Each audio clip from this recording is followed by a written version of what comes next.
نبی اکرم نور مجسم احمد مجتبی علیہ تحیت والثناء نے ہر موقع پر کفار کی مخالفت فرمائی ہے، تو ہمیں بھی اس دور میں نبی علیہ الصلوۃ والسلام کی سنتوں پہ عمل کرنا چاہیے اور کافروں کی مخالفت کرنی چاہیے۔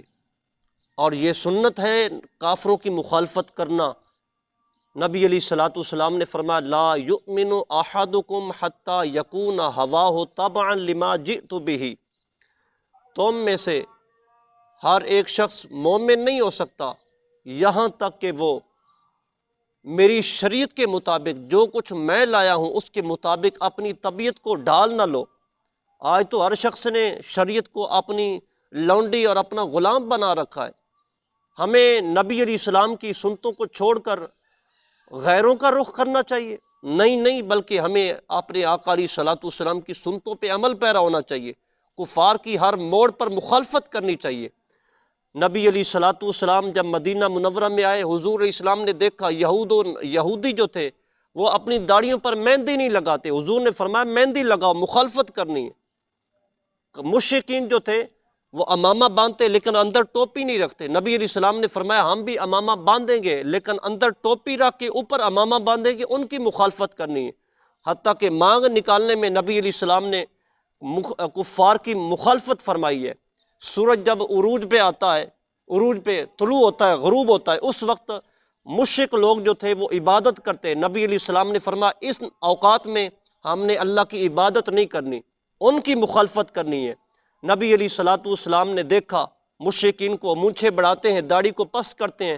نبی علیہ السلام نے فرمایا داڑھی بڑھاؤ، مونچھیں پست کرو، مخالفت کرنی ہے۔ ہر موڑ پر نبی علیہ السلام نے مخالفت فرمائی۔ مدینہ میں یہودی 10 محرم کا روزہ رکھتے ہیں، نبی علیہ السلام نے فرمایا ہم بھی رکھیں گے۔ صحابہ نے عرض کی آقا یہودی روزہ رکھتے ہیں تو مخالفت کیسے ہوگی؟ فرمایا وہ ایک رکھتے ہیں ہم 2 رکھیں گے، لیکن مخالفت کرنی ہے۔ تو اس لحاظ سے ہمیں اپنی طبیعت کو حضور کے مطابق ڈالنا چاہیے۔ تو اب یہ جو دور ہے تو ہر ایک کہہ رہا ہے ڈاکٹر ہے، حالانکہ کلمہ محمد عربی صلی اللہ علیہ وسلم کا پڑھا ہوا ہے، اور بات کفار کی کرتے ہیں، بات سائنسدانوں کی کرتے ہیں۔ کیا ہمیں نبی علیہ السلام نے تنہا چھوڑا ہے؟ ہمیں نبی علیہ السلام کی سنت نہیں ملتی؟ اس دور میں بھی اگر ہم دیکھیں نبی علیہ الصلوۃ والسلام کی سنت کی ضرورت ہے تو اس پر عمل کریں، ہمیں ہر مصیبت سے بچنے کی سعادت حاصل ہوگی۔ اب کورونا کا مسئلہ ہوا ہے تو ہر ایک کہہ رہا ہے جی ماسک لگاؤ، ماسک لگاؤ۔ ہمیں کیا ضرورت ہے ان کے کہنے پر ماسک لگانے کی؟ یہ چادر نبی علیہ الصلوۃ والسلام کی سنت ہے، اس کے ساتھ اپنے ناک کو ڈھانکیں، اپنے جناب چہرے کو، اپنے کان کو، اس کو اوڑھیں، اس کو سر پہ لیں، تو اس سے ساری چیزیں کور ہو جاتی ہیں۔ اور کافر نے اسی چادر پر تحقیق کر کے اس نے ماسک بنایا ہے۔ تو ہمیں ضرورت ہی کیا ہے؟ ہم کو یتیم ہے؟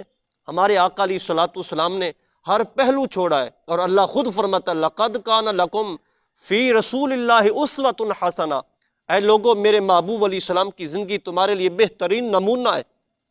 تو ہر موڑ پر نبی علیہ الصلوۃ والسلام کی سنت ہمارے لیے موجود ہے۔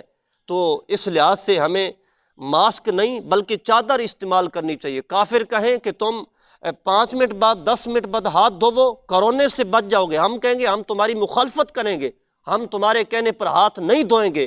ہمارے آقا علیہ السلام کی سنت موجود ہے، ہم وضو کریں گے۔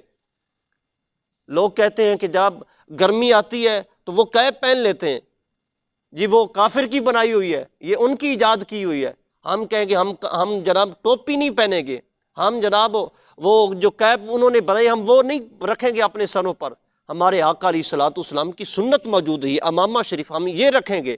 ہر موڑ پر ہم کافر کی مخالفت کریں گے اگر ہم اس مطابق ہماری یہ سوچ بن جائے، ہمارا یہ ذہن بن جائے کہ ہم نے جو بھی کام کرنا ہے کفار کی مخالفت کرنی ہے اور اپنے آقا علیہ الصلوۃ والسلام کی سنت پر عمل کرنا ہے، تو دیکھنا پھر اللہ بھی راضی ہو جائے گا، نبی علیہ السلام بھی ہم پہ راضی ہو جائیں گے۔